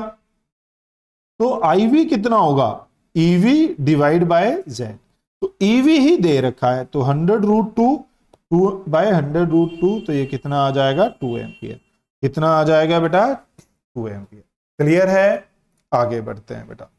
फॉर वेरी हाई फ्रीक्वेंसी, ये देखिए ये क्वेश्चन जेई मेन में भी आया हुआ है, जो हमारी जेई मेन पीवाईक्यू है उसमें भी ये क्वेश्चन हमने डिस्कस किया था। ठीक है, वेरी हाई फ्रीक्वेंसी, ये तो हमने नीड का उठाया। Effective impedance at very high frequency बेटा, अगर मैं एक्सएल देखूंगा तो वो होता है ओमेगा एल, तो ये हो जाएगा हाई, हाई हो जाएगा तो ओपन सर्किट की तरह काम करेगा। एक्सी 1/2 पाई एफ सी बेटा, ये क्या हो जाएगा लो, तो ये किसकी तरह काम करेगा बेटा, शॉर्ट सर्किट की तरह काम करेगा। समझ रहे? बस अब आपको अगर ये बात समझ आ गई बेटा कि हाई रेजिस्टेंस है तो ओपन सर्किट, लो रेजिस्टेंस है तो शॉर्ट सर्किट, बस यही काम आपको करना है। इसको क्या कर दो ओपन, इसको क्या कर दो ओपन, इसको क्या कर दो शॉर्ट, तो करंट जो जाएगा बेटा वो कैसे जाएगा, यहां से ऐसे, क्योंकि ये तो ओपन है इसमें से तो जा नहीं सकता, यहां से ऐसे फ्लो करेगा बेटा। ये ओपन है इधर नहीं जा सकता, इसीलिए यहां से ऐसे ट्रेवल करता हुआ जाएगा। क्या ये बात समझ में आई? तो किस किस रेजिस्टेंस में से ये करंट पास किया बेटा, किस किस रेजिस्टेंस में से पास किया, 1 ओम 2 ओम, तो हमारे पास आर इक्विवेलेंट क्या हो जाएगा 1 + 2 3 ओम बेटा। समझ रहे हैं? इतना सिंपल सा ये क्वेश्चन था, बट बच्चा देखकर इसको घबरा जाता है कि यार पता ही नहीं इसमें क्या करना है। समझे बच्चों? आगे बढ़ते हैं। आर इक्विवेलेंट पूछा था ना, हाँ, इफेक्टिव इंपीडेंस कह लो या आर इक्विवेलेंट कह लो, वो दोनों बातें सेम। आगे बढ़ते हैं। ये देखिए बेटा पावर के क्वेश्चन है, हमें वी दे दिया आई दे दिया, ये भी बहुत क्वेश्चन आते हैं बेटा। सिंपल एवरेज पावर पूछ ली तो बेटा एवरेज पावर हमारे पास होती है ईवी आईवी cos फाई, इसको लिख सकते हो E0/√2 I0/√2 cos फाई। बच्चों वीडियो को लाइक जरूर करना है, आज मैं थोड़ा जल्दी में इसको रिकॉर्ड कर रहा हूं क्योंकि ऑलरेडी बहुत लेट हो चुका है वीडियो अपलोड करने के लिए, है ना, इसलिए मैं बीच में ये भी बोलना भूल गया कि वीडियो को लाइक जरूर करें। बट मुझे पता है हमारे सभी बच्चे बहुत ही अच्छे बच्चे हैं, समझदार बच्चे हैं, उन्होंने वीडियो को लाइक कर दिया होगा। पाई कितना है बेटा, इन दोनों के बीच का फेज डिफरेंस लेना है, कितना है π/3, तो cos π/3। अब साथ में यहां किसका ध्यान रखना है, यूनिट का बेटा, ये वोल्ट है, ये किसमें मिली एम्पियर, तो जब यहां वैल्यू पुट करोगे तो ये -3 आए, तो ऊपर क्या बच गया 10/2, ये भी 1/2, तो ये क्या बच गया बेटा 2.5 वॉट बेटा, क्या बच गया 2.5 वॉट। समझे? इस क्वेश्चन को देखिए बेटा क्या कह रहा है, ये भी हमारे पास पावर के ऊपर बेस्ड है, ई दे दिया, पावर फैक्टर दे दिया। अच्छा बढ़िया क्वेश्चन है रे, ये ध्यान देंगे। कहता है a series LR circuit connected with N AC source has power factor. Power factor क्या होता है बेटा R/Z। एलआर सर्किट के साथ जुड़ा हुआ है तो Z क्या होगा बेटा R² प्लस XL का स्क्वायर, कितना है 1/√2। तो जब इसको सॉल्व करेंगे ये √2, ये आ गया R² प्लस XL का स्क्वायर, यहां पर R भी था, स्क्वायर कर दीजिए बेटा 2R² equal to R² plus XL का स्क्वायर, तो XL किसके बराबर आएगा बेटा R के, ये पता चल गया। अब देखो if the source of EMF is change to this, भाई क्या फर्क पड़ा, पीक वैल्यू से तो हमें पावर फैक्टर पे कोई चक्कर नहीं है, बट ओमेगा का है, ओमेगा का है बेटा। अगर आप देखें तो पहले ओमेगा कितना था 1000, न्यू ओमेगा कितना है 2000। तो जो एक्सएल होता है वो ओमेगा एल होता है, तो जो एक्सएल डैश है ये ओमेगा डैश एल होगा। ये कितने टाइम हो गया 2 टाइम, तो ये कितने टाइम हो जाएगा बेटा 2 टाइम। और एक्सएल किसके बराबर था आर के, तो ये 2r हो गया। तो जो नया पावर फैक्टर हम लिखेंगे वो क्या होगा R by new Z. R तो सेम है बट जेड में आर का स्क्वायर। एक्सएल जो हो गया, जो एक्सएल डैश हो गया बेटा, ये कितना हो गया 2r का स्क्वायर। तो ये कितना बन गया बेटा r बाय रूट 5। तो ये क्या आएगा 1 बाय रूट 5। क्या मेरी बात समझ रहे हैं बच्चों? तो ये एक बहुत ही जबरदस्त क्वेश्चन है। अगर इस टाइप का क्वेश्चन नीट में आ जाए तो बहुत ही कम बच्चे इसे पहली बार क्या नीट में इसे सही कर पाएंगे। क्लियर है? तो ये आपके लिए एक बहुत ही बड़ी एडवांटेज होगी कि अगर ये क्वेश्चन नीट में आ गया और आपने ये वीडियो देखी हुई है बेटा। आगे बढ़ते हैं, फिर क्या कहता है देखिए, इन एलआर सर्किट, ये दोनों बराबर फिर से दे दिए, पावर फैक्टर इज P1। तो पावर फैक्टर क्या होता है R बाय जेड। ये दोनों बराबर हैं बेटा, तो आर स्क्वायर प्लस एक्सएल का स्क्वायर बराबर होने की वजह से ये 1 बाय रूट 2। अब कहता है if a capacitor XL equal to XC is added, तो पावर फैक्टर क्या हो जाएगा बेटा न्यू जेड। वो क्या होता है R square XL minus XC का स्क्वायर। अब ये तो 0 हो जाएगा बेटा, तो हमारे पास क्या बचा, ये बचा R बाय आर, यानी कि 1 बचा बेटा। तो अब इन दोनों की रेशियो क्या होगी P1 बाय P2, ये है 1 बाय रूट 2, ये है 1, तो ये बनेगा 1 बाय रूट 2। क्या आंसर बन जाएगा बेटा सेकंड ऑप्शन। क्लियर है? ये क्वेश्चन है जेई मेन 2026 का क्वेश्चन बच्चों। क्या कह रहा है ध्यान से देखेंगे। For the series LCR circuit बच्चों, वोल्टेज दे रखी है, सर्किट दिखा है, पावर फैक्टर बताना है। तो पावर फैक्टर के लिए हमें क्या चाहिए होता है R बाय जेड बेटा। जेड निकाल लो, सारा फैक्टर तो दे रखा है, R की वैल्यू 60 है, एक्सएल माइनस एक्सी 70 माइनस 150 का स्क्वायर कर देंगे तो कोई फर्क नहीं पड़ता बेटा, ये माइनस साइन एडजस्ट हो जाएगा। तो ये कितना होता है 100। ये तो सबको मालूम होगा बेटा, सबकी फेवरेट वैल्यूज हैं। तो ये कितना हो गया 100। तो 6 बाय 10, तो ये किसके बराबर था अल्फा बाय 10। ये कितना था बेटा अल्फा। तो अल्फा की वैल्यू कितनी आ गई इस क्वेश्चन में 6 आ गई। समझे बच्चों? तो इस तरीके से हमारे पास ये क्वेश्चंस बन सकते हैं पावर फैक्टर के। अभी और देखते हैं आगे नेक्स्ट क्या है।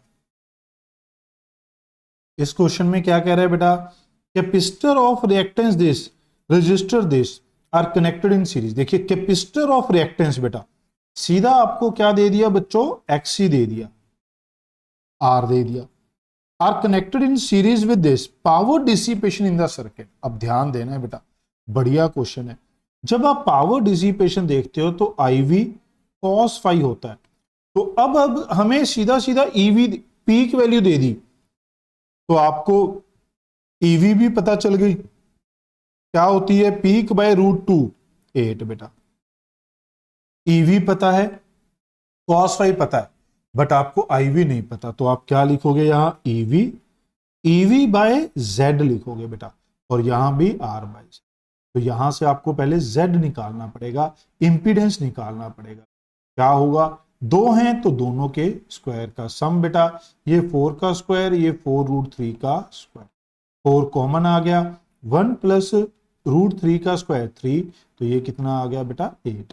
तो यहां वैल्यू पुट कर दीजिए, ये कितना है 8 है, ये भी 8 है, ये कितना है 8 है, R कितना था 4, ये कितना है 8, ये कट गया बेटा, तो ये कितना बच गया 4 वॉट बच जाएगा।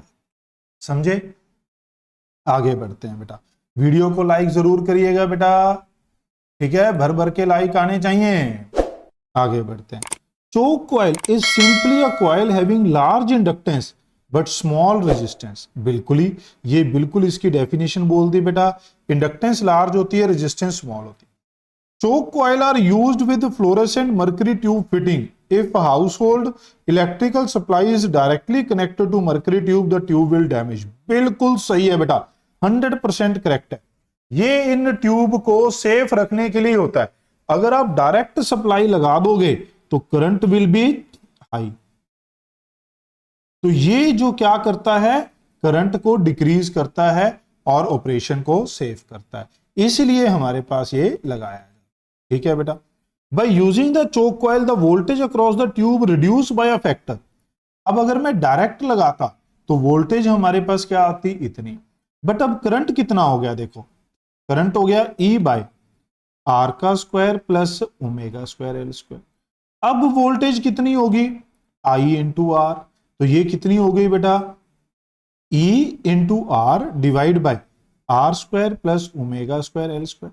तो ये कितने टाइम्स हो गई बेटा, क्या फैक्टर हो गया, ये फैक्टर हमारे पास कुछ ऐसा हो गया। ठीक है, तो ये हमारे पास क्या हो गया बच्चों, मल्टीप्लाइंग फैक्टर। तो इतने से ये कम हो गया, तो उसने कहा is reduced by a factor this where omega is the frequency of supply. Yes, तो ये भी करेक्ट हो गया बेटा, बात समझ रहे हैं। तो दोनों हमारे पास क्या हो गए, करेक्ट हो गए, और इसी वजह से यही हमारे पास राइट एक्सप्लेनेशन है, क्योंकि करंट को ये इस फैक्टर से रिड्यूस कर दे। समझे बच्चों, क्लियर है? तो मैं उम्मीद करता हूं ये आपको समझ में आया होगा बेटा। नेक्स्ट देखें बेटा, ये देखिए कितना जबरदस्त क्वेश्चन है 2022 का। ये हमारी उस जेई मेन पीवाईक्यू वीडियो में नहीं था बेटा, इसमें इंक्लूड किया गया है क्योंकि इसमें हमने रेंज बढ़ाई हुई है जेई मेन क्वेश्चन की।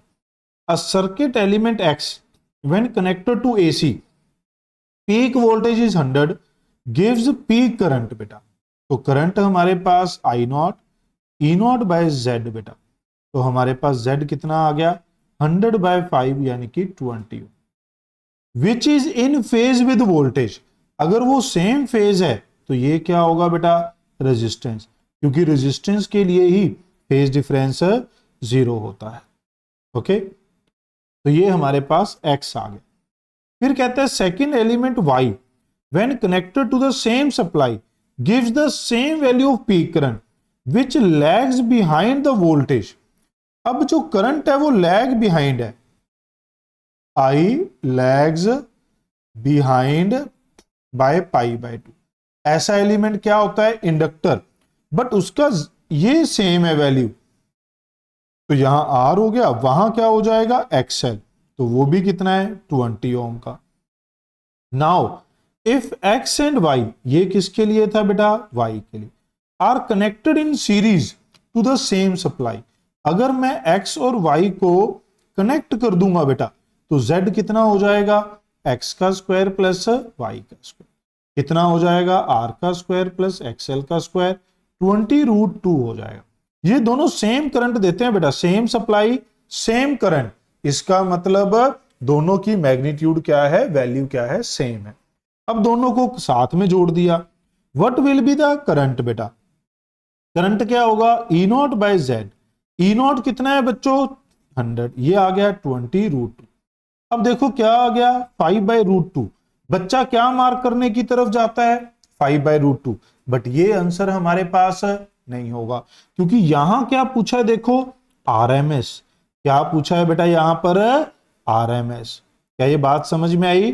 तो RMS वैल्यू कितनी होगी बेटा, RMS वैल्यू होगी I नॉट बाय √2, कितना आ जाएगा बेटा 5/2 एम्पियर। तो आंसर क्या बनेगा, फोर्थ ऑप्शन। क्लियर है? ये बहुत ही इंपॉर्टेंट है। यहां क्या चल रहा था, पीक चल रहा था, बच्चे ने बेचारे ने पूरा सॉल्व भी किया, ठीक है, बच्चे ने पूरा सॉल्व भी किया, बट आंसर धोखा खा गया। तो यहां पर ध्यान देना है, लास्ट में RMS पूछ लिया, तो इस धोखे से बचना है बेटा, इसलिए ये स्पेशल क्वेश्चन उठाया गया है। आगे बढ़ते हैं, ये देखिए बेटा, अब ये दे दिया Z1 Z2 और द इंपीडेंस। भाई ये क्या है, DC है, DC में इंडक्टर शॉर्ट सर्किट होता है, in DC inductor act as a short circuit, inductor act as a short circuit. मैं कह रहा था ना बेटा यहां इंटरनेट का इशू था, तो आज ये थोड़ा थोड़ा वीडियो में भी इशू आ रहा है, थोड़ा लैग चल रहा है, ठीक है। Inductor act as a short circuit बेटा। तो यहां पर पहले केस में इंपीडेंस क्या रह गया, सिर्फ और सिर्फ R के बराबर 10 ओम। काफी लैग आ रहा है, बस इस क्वेश्चन के बाद कुछ करता हूं। इसको देखिए बेटा, ये एसी है, एसी में इंपीडेंस क्या होगा, इस 10 के साथ यहां पर एक्सी ऐड होगा। अब ये स्क्वायर ऐड हो रहा है, इसकी कितनी भी वैल्यू हो बेटा एक्सी की, होगा तो ये आर से बड़ा ही होगा, तो ये 10 ओम से बड़ा ही बेटा, क्योंकि आर यहां पर भी कितना है बच्चों, 10 है। क्या ये बात समझ में आई? तो यहां से हमें क्या पता चल गया, Z2 is greater than Z1। तो क्या आंसर आ जाएगा, ए ऑप्शन। ये भी कौन से ईयर का था, नीट 2023 का ये क्वेश्चन था। क्या ये समझ में आया बेटा सबको? ये वीडियो थोड़ी लैग कर गई है, ठीक है, ये आ गया, पूरा हो गया ये सोल्यूशन। ये वीडियो काफी लैग कर गई बेटा, 2-3 सेकेंड है ना।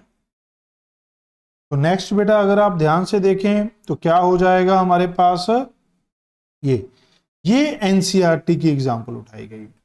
अ lamp is connected in series with a capacitor, predict your observation for DC and AC connection, what happen in each case if capacitance of capacitor is reduced। ध्यान से देखना है बेटा, यहां समझना है ये क्यों उठाया गया है, इस लाइन के लिए। when a DC source is connected to capacitor, the capacitor gets charged and after charging no current flow in the circuit and the lamp will not glow, there will be no change even if C is reduced। जो C है बेटा, it act as a open circuit बेटा, act as a open circuit to DC, inductor act as a short circuit। समझ रहे हैं? तो अगर मैं C को कम ज्यादा करूंगा तो कोई फर्क नहीं पड़ता, current will always remain 0, bulb will not glow, lamp will not glow बेटा। बट जब हम एसी में लगाएंगे, इन एसी में जो करंट है वो किसके ऊपर डिपेंड करेगा, सप्लाई R² प्लस XC क्या होता है, 1/ω/C का स्क्वायर। अब अगर आप C को कम करेंगे, जो हमने क्या किया है, कैपेसिटेंस को रिड्यूस किया है बेटा, capacitance offer capacitive reactance 1/ω/C and current flow in the circuit, consequently lamp will shine. अगर आपने C को रिड्यूस कर दिया तो ये वैल्यू बढ़ जाएगी, ये वैल्यू बढ़ गई तो करंट कम हो जाएगा। तो यहां पर क्या लिखा है, will shine, reducing C will increase reactance and lamp will shine less brightly. अगर मैं C को कम करूंगा तो जो करंट की ब्राइटनेस है, करंट कम हो गया तो हमारे पास ब्राइटनेस क्या होगी बेटा, डिक्रीज हो जाएगी। ब्राइटनेस क्या हो जाएगी बेटा, डिक्रीज। क्या ये बात समझ में आई? तो मैंने इस तरीके से आपको ये एक्सप्लेन करने की कोशिश की है, वहां थ्योरेटिकल नहीं आएगा, सिर्फ ऑप्शन आएंगी, डिक्रीज होगा, इंक्रीज होगा, सेम रहेगी। तो डीसी में ये ओपन सर्किट है। ऐसा ही क्वेश्चन किसके लिए आता है, ये इन्होंने तो यहां सिर्फ एसी दिया है, मैं क्लास में ये दोनों वर्जन कराता हूं। जो भी बच्चा मेरे से पढ़ा है, आप किसी भी बच्चे की कॉपी चेक कर सकते हैं, हम ये दोनों क्वेश्चन क्लास में करते हैं। अगर ये डीसी के साथ जुड़ा हो या एसी के साथ। A light bulb and open coil inductor are connected to AC through switch. अब हमें क्या करना है, switch is close after some time, saturation आ गई बेटा, ठीक है। Iron rod is inserted into inductor, inductor में आयरन रॉड इंसर्ट कर दो बेटा। Glow of light bulb increase, decrease, unchange as the iron rod, give your answer with reason. अब अगर मैं देखूं बेटा डीसी में क्या होगा, मैं ये बता रहा हूं जो मैंने लिखवाया है। डीसी में inductor act as a short circuit बेटा, act as a short circuit. तो जो करंट है वो किसके बराबर होगा, E/R, तो वो इंडिपेंडेंट ऑफ L है, तो सेम रहेगा बेटा, इंडिपेंडेंट ऑफ L। तो ये क्या रहेगा, रिमेन सेम, चाहे आप रॉड इंसर्ट करो या नहीं। बट अगर आप एसी में देखो तो जो करंट है वो किस पे डिपेंड करता है, E/R² प्लस ω/L का स्क्वायर। जब आप रॉड इंसर्ट करोगे बेटा, जब आप रॉड इंसर्ट कर दोगे तो इंडक्टेंस बढ़ जाएगी, इंडक्टेंस बढ़ गई तो ये वाली चीज बढ़ जाएगी बेटा, तो करंट क्या होगा, कम होगा। करंट कम हो जाएगा तो ब्राइटनेस भी कम हो जाएगी। ब्राइटनेस क्या हो जाएगी बेटा, डिक्रीज। वही यहां पर लिखा हुआ है, ठीक है। तो क्या होगा, leaving less voltage, therefore glow of bulb will decrease. Bulb का ग्लो क्या हो जाएगा, डिक्रीज। समझे, आगे बढ़ते हैं। नेक्स्ट टॉपिक है बच्चों रेजोनेंस। रेजोनेंस के ऊपर भी थ्योरेटिकल प्लस न्यूमेरिकल दोनों टाइप के क्वेश्चन आपको देखने को मिलते हैं बेटा। क्या कह रहा है, ध्यान से देखेंगे। क्या होता है, जब आप किसी एलसीआर सर्किट में कोई सप्लाई कनेक्ट करते हो बेटा, तो जो करंट है वो पहले फ्रीक्वेंसी के साथ इंक्रीज करता है, फिर फ्रीक्वेंसी के साथ डिक्रीज करता है। मैक्सिमम एक पर्टिकुलर फ्रीक्वेंसी पे होता है करंट टू बी मैक्सिमम। उस फ्रीक्वेंसी को क्या बोला जाता है बेटा, रेजोनेंस फ्रीक्वेंसी। ओमेगा को एंगुलर फ्रीक्वेंसी बोलते हैं बेटा, बट न्यूमेरिकल में कोई ज्यादा ध्यान नहीं देते। आपको यूनिट का ध्यान रखना है, ये रेडियन पर सेकंड में होगा, ये हर्ट्ज में होगा, जब पर सेकंड होगा। बात समझ रहे हैं, तो आपको यूनिट से देखना पड़ेगा कि किसकी बात वो कर रहा है। अब अगर करंट मैक्सिमम है बेटा, इसको हमने 0 कर दिया, तो इंपीडेंस क्या हो जाएगी बेटा, इंपीडेंस क्या हो जाएगी, मिनिमम इंपीडेंस। क्योंकि ये वाली चीज 0 हो गई बेटा, तो इसकी स्क्वायर की मिनिमम वैल्यू 0 ही हो सकती थी, तो Z क्या हो जाएगी, मिनिमम। तो Z के लिए ये ग्राफ बन जाता है, पहले ये डिक्रीज करेगी फिर इंक्रीज। दोनों ग्राफ आपको पता होने चाहिए, इनके बारे में भी अभी हम बात करेंगे बेटा। पहले देख लेते हैं, जब फ्रीक्वेंसी f0 के बराबर होगी बेटा, तो XL किसके बराबर होगा, XC के। EL किसके बराबर होगा, EC के। और ER किसके बराबर होगा, R के। क्योंकि जब ये बराबर हो गए तो E किसके बराबर था बेटा, ER का स्क्वायर, EL माइनस EC का स्क्वायर बच्चों। तो ये 0 हो गया, तो E equal to ER, Z equal to R के बराबर हो जाएगा। पावर फैक्टर रेजोनेंस में, रेजोनेंस कंडीशन में पावर फैक्टर क्या हो जाएगा बेटा, 1 हो जाएगा। तो अगर मैं यहां पर देखूं तो फाई की वैल्यू 0 है, तो वॉटलेस करंट क्या हो जाएगा बच्चों, वॉटलेस करंट क्या हो जाएगा, 0 हो जाएगा। ठीक है। वहीं जब फ्रीक्वेंसी लेस देन f0 होगी बेटा, XL XC से छोटा होगा, तो EMF लैग बिहाइंड करेगी। XC बड़ा है बेटा, तो EMF इफेक्टिव यहां आएगी और ये करंट होगा, तो करंट से पीछे चलेगी। और जो हमारे पास सर्किट है उसको क्या बोल देते हैं बेटा, इंडक्टिव सर्किट। और सर्किट को क्या बोल देते हैं बेटा, कैपेसिटिव सर्किट। तो इसको क्या बोल देते हैं, कैपेसिटिव। जब भी f0 बढ़ गई बेटा, क्यों, क्योंकि जो XL है वो ओमेगा L है और XC क्या है, 1/ωc। जब फ्रीक्वेंसी बढ़ेगी तो ये बढ़ता चला जाएगा, तो जब ये f0 से बड़ा होगा तो EMF लीड करेगी और सर्किट को क्या बोलते हैं बेटा, इंडक्टिव सर्किट बोल देते हैं। समझे। अब बात करते हैं उन दो फ्रीक्वेंसी की। F2 F1 क्या है, हाफ पावर फ्रीक्वेंसीज। अगर आप यहां पर ग्राफ को देखें बेटा, F1 F2 पे जो पावर थी मैक्सिमम पावर की आधी रह जाती है बेटा। यहां देखिए ग्राफ गलत ड्रॉ किया गया है, यहां रूट नहीं है, पावर क्या रह जाती है बेटा, आधी रह जाती है। पावर आधी रह जाती है, करंट √1/√2 टाइम्स हो जाता है। तो इनको क्या बोलते हैं बेटा, हाफ पावर फ्रीक्वेंसीज बोलते हैं। इन दोनों के डिफरेंस को क्या बोलते हैं बच्चों, बैंडविड्थ बोलते हैं। ओके, तो इन दोनों को जब आप देखेंगे तो ये हमारे पास कहलाता है क्वालिटी फैक्टर। इसका फॉर्मूला बनता है 1/R√L/C बेटा। इसके ऊपर बेस्ड भी आपको डायरेक्ट सीधे सीधे वैल्यू बेस्ड क्वेश्चन मिलेंगे, कई बार तो फॉर्मूला। फिर आता है इन दोनों फ्रीक्वेंसी का जो डिफरेंस है वो R/L है।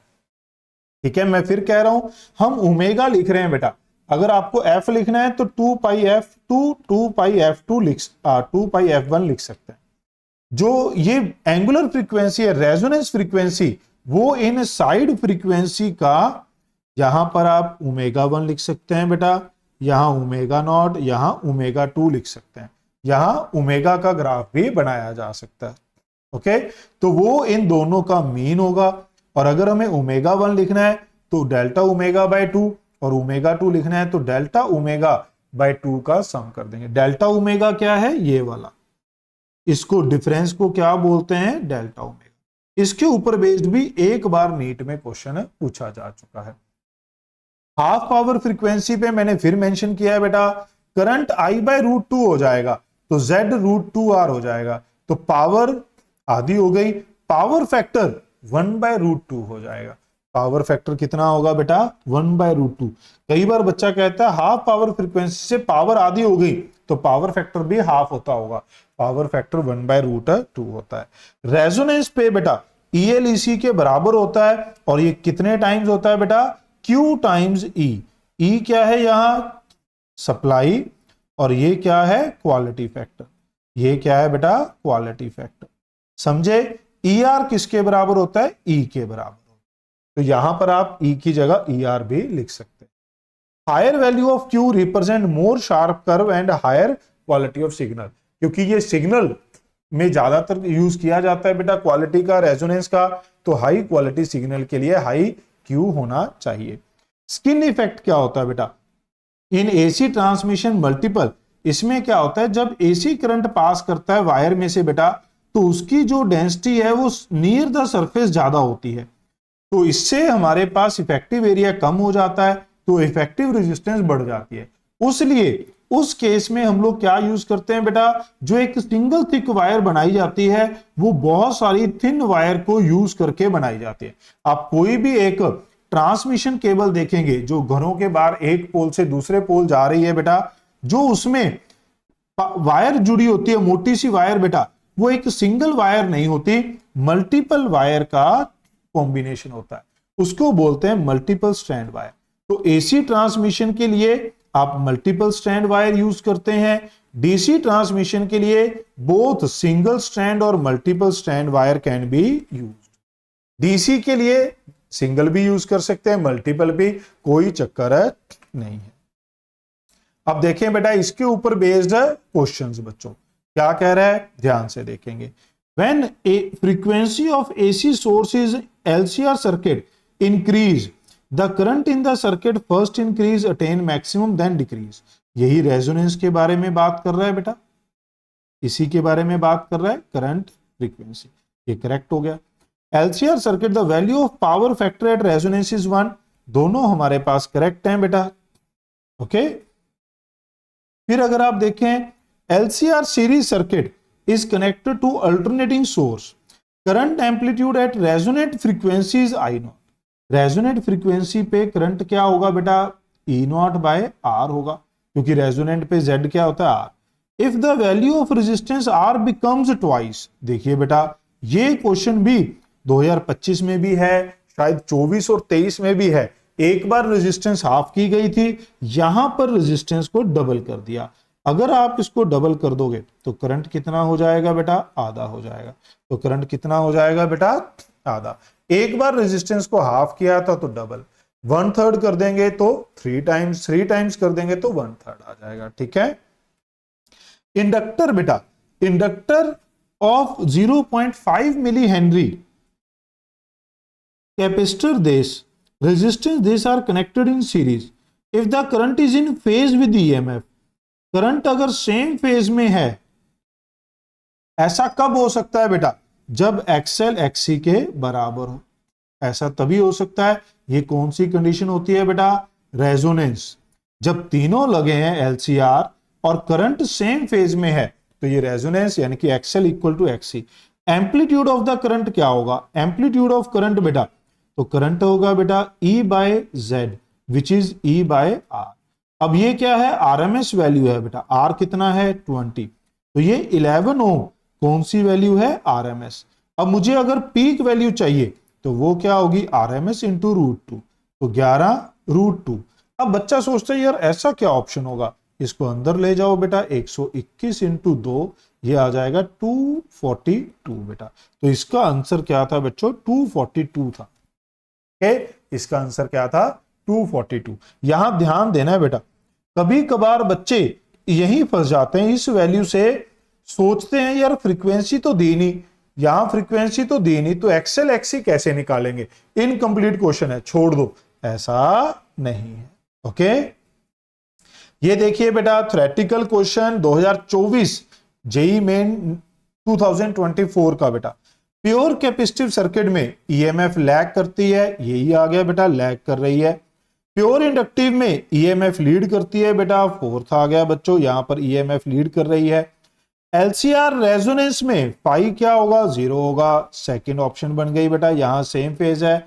एलसीआर इन जर्नल एलसीआर में ईएमएफ या तो लैग लीड करेगी या फिर ईएमएफ लैग करेगी बेटा, दोनों में से कोई भी आ सकता था यहां पर, तो ये हमारे पास थर्ड हो गया।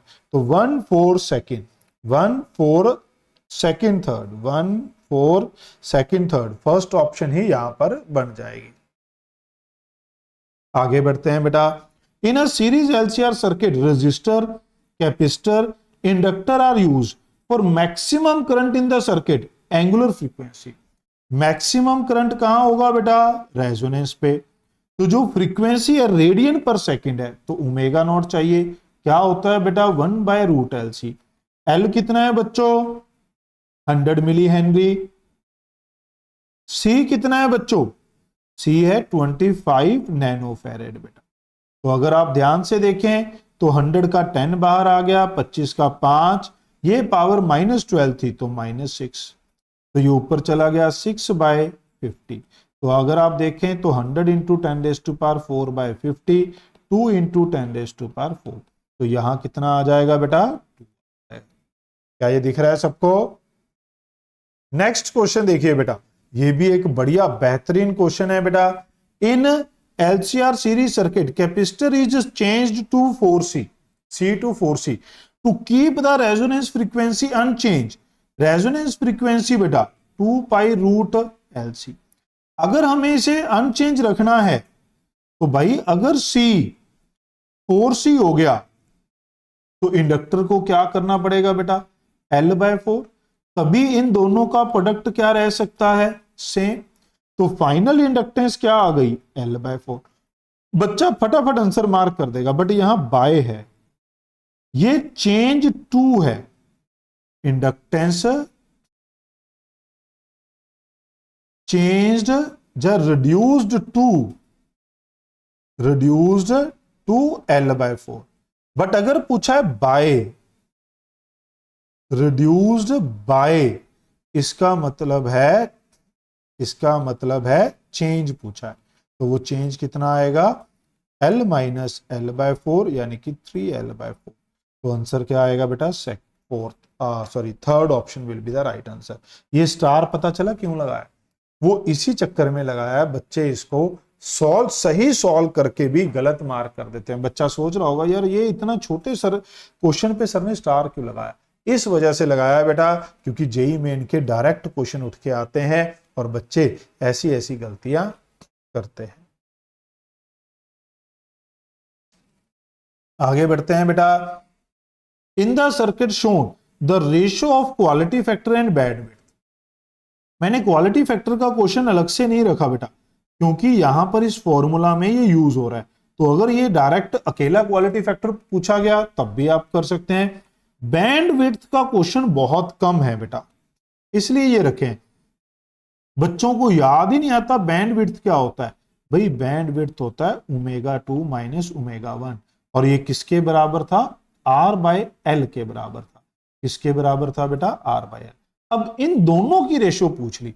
जब क्वालिटी फैक्टर था तो ω0 और इसकी रेशो थी बेटा। अब एक बार इसे और डिवाइड करना है, इसको क्या बोलते हैं, डेल्टा ओमेगा। इसको डिवाइड कर दो, 1/R√L/C, ये क्या है, R/L। तो ये बन गया L/R²√L/C। यहां मेरा साथ दीजिए बेटा, वैल्यू पुट कर दीजिए।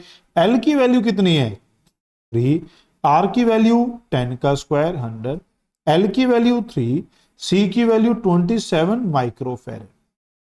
अगर आप देखें तो ये 9 हो गया बेटा।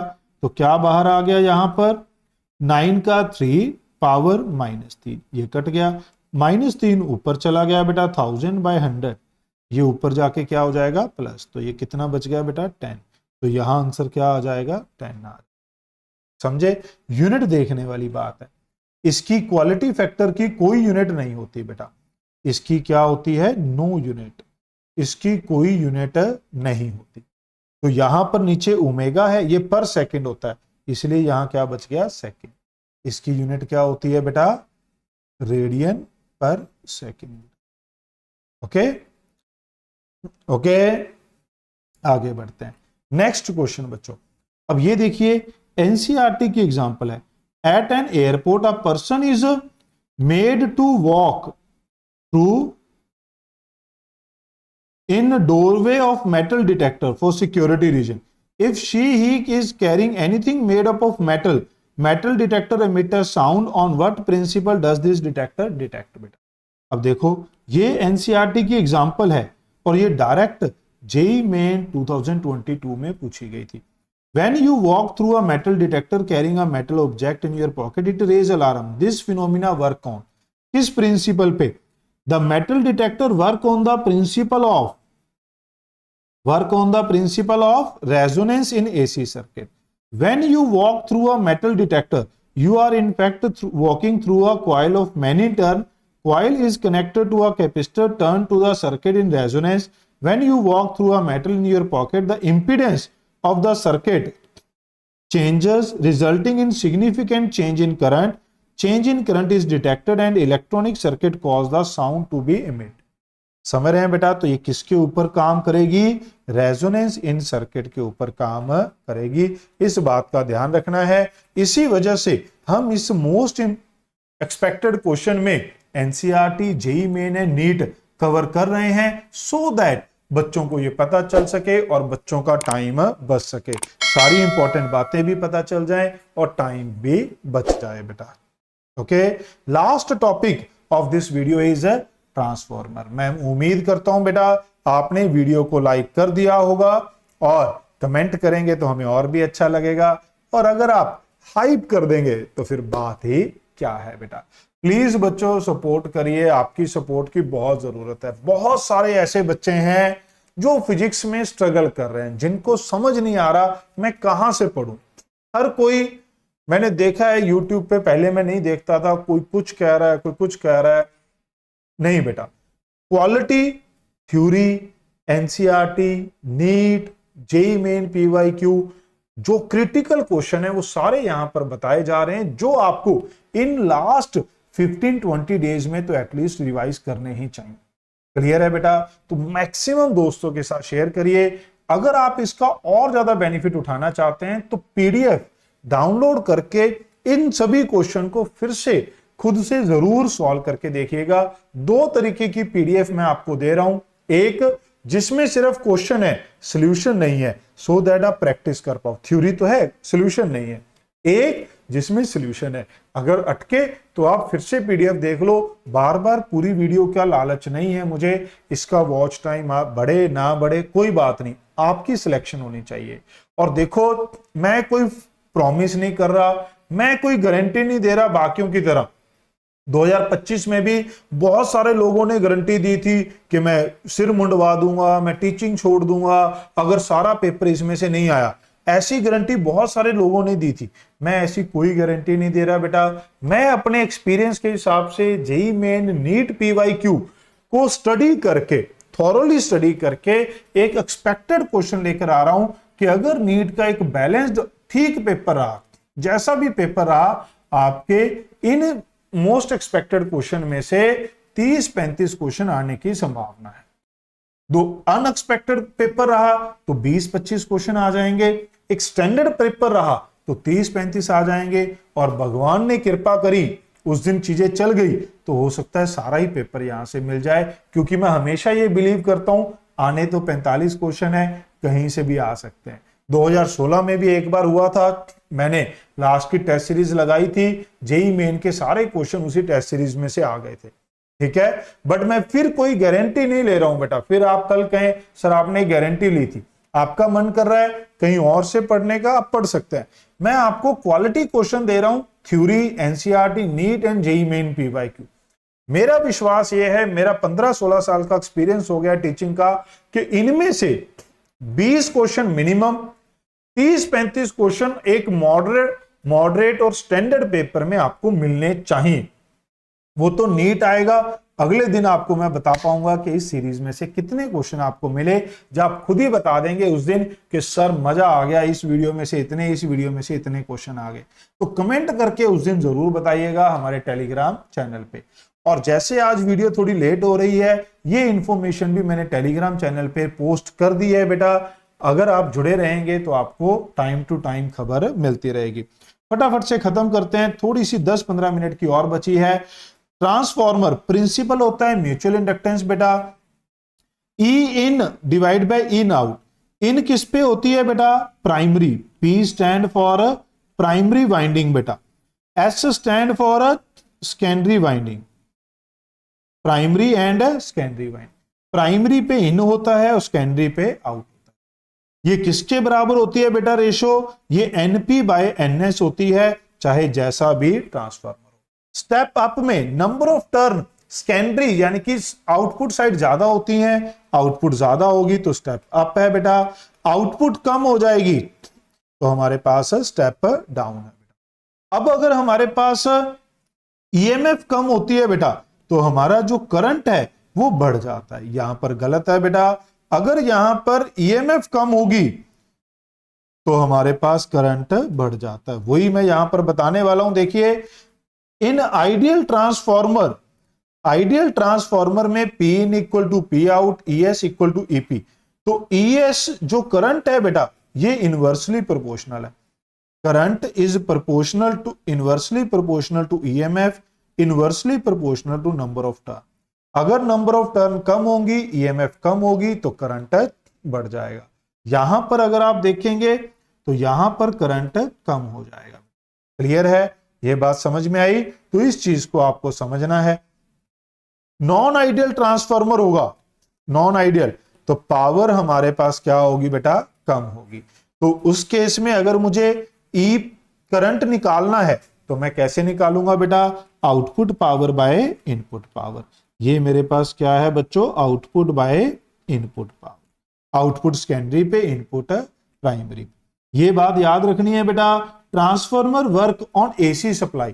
कभी कभार ट्रिकी क्वेश्चन आता है कि transformer is connected to battery, battery मतलब डीसी, तो ट्रांसफार्मर काम नहीं करेगा। यहां पर देखिए बेटा, a transformer step up changes a low voltage into high voltage, it does not violate the law of conservation of energy. ये भी ऑब्जेक्टिव टाइप क्वेश्चन मिलता है कि इसने वोल्टेज बढ़ा दी तो क्या लॉ ऑफ एनर्जी वायलेट हो गया? No, the current is reduced by the same proportion. Power क्या रहती है? सेम, करंट अकॉर्डिंगली कम हो जाएगा अगर वोल्टेज बढ़ेगी। और अगर पावर सेम नहीं है, एफिशिएंसी है, तो उसके कोरस्पॉन्डिंग करंट चेंज हो जाएगा। वेरियस कुछ लॉसेस होते हैं बेटा, फ्लक्स लीक करता है। हमने कहा कि ना ये म्यूचुअल इंडक्टेंस पे है, प्राइमरी कॉइल का फ्लक्स सेकेंडरी में से पास करेगा, तो सारा नहीं करता, थोड़ा लीक हो जाता है। एडी करंट लॉसेस बेटा, जो उसके अंदर कोर होती है वाइंडिंग के अंदर, उस कोर में एडी करंट लॉसेस होते हैं। जूल हीटिंग लॉस बेटा, जो वो कॉइल बनाई जाती है उस कॉइल की एक रेजिस्टेंस होगी, रेजिस्टेंस की वजह से आई स्क्वायर आर हीट लॉस होगा। फिर क्या होता है बेटा? हिस्टेरिसिस लॉसेस, जो फेरोमैग्नेटिक कॉइल कोर होती है बेटा, उसमें हमारे पास जब ऑल्टरनेटिंग करंट फ्लो करता है तो हमारे पास एक लूप एनर्जी है वो पर यूनिट वॉल्यूम लॉस होती है बेटा। क्लियर है?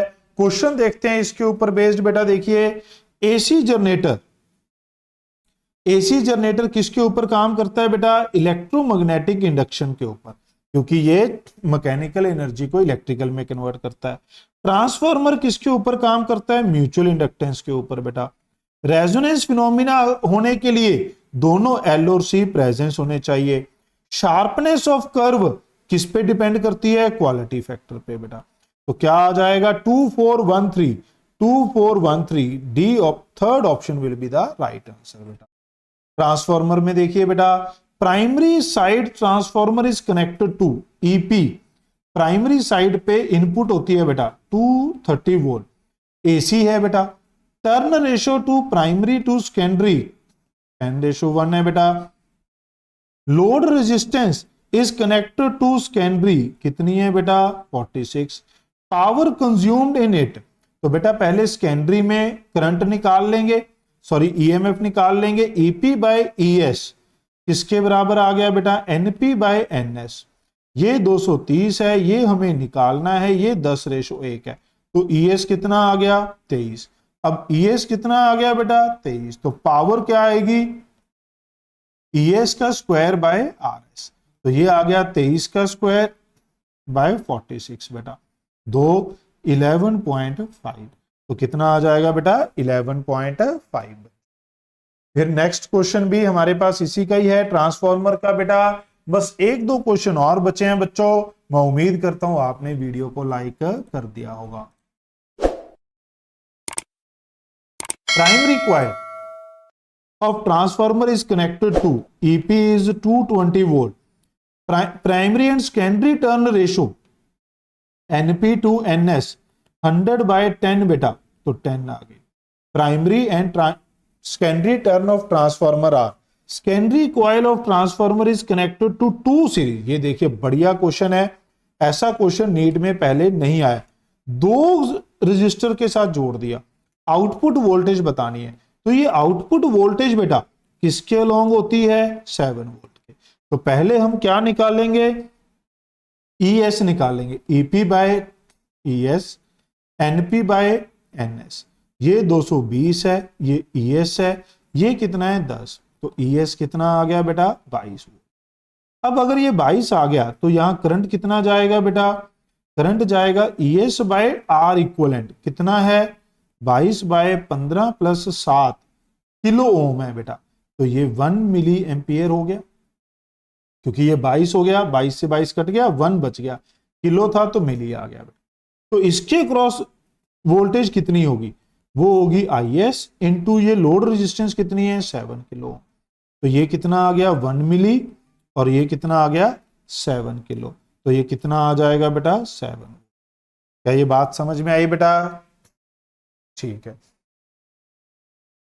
Transformer has an efficiency 80%, work at 10 volt this what बेटा, ट्रांसफॉर्मर की एफिशिएंसी दे दी बेटा 80%।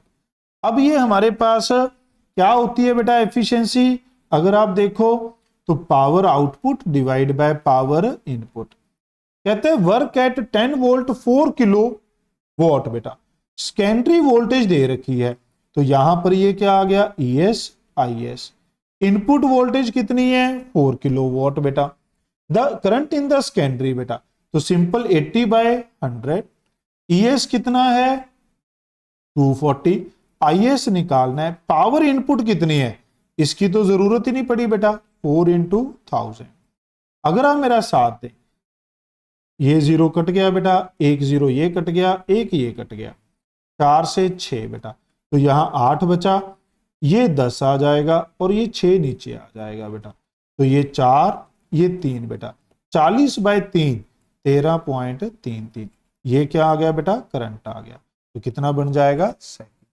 समझे बेटा, तो मैं उम्मीद करता हूं सभी क्वेश्चन के सॉल्यूशन समझ में आए होंगे बेटा। इस वीडियो में इतने ही क्वेश्चन थे, ऑलमोस्ट हमने जो इंपॉर्टेंट क्वेश्चंस थे, इंपॉर्टेंट टॉपिक थे, उन सभी को टच किया, चाहे वो एनसीईआरटी हो, चाहे नीट, चाहे JEE Main PYQ. Thanks for watching, remember to like, comment and share. जल्द मिलेंगे नेक्स्ट वीडियो में बच्चों।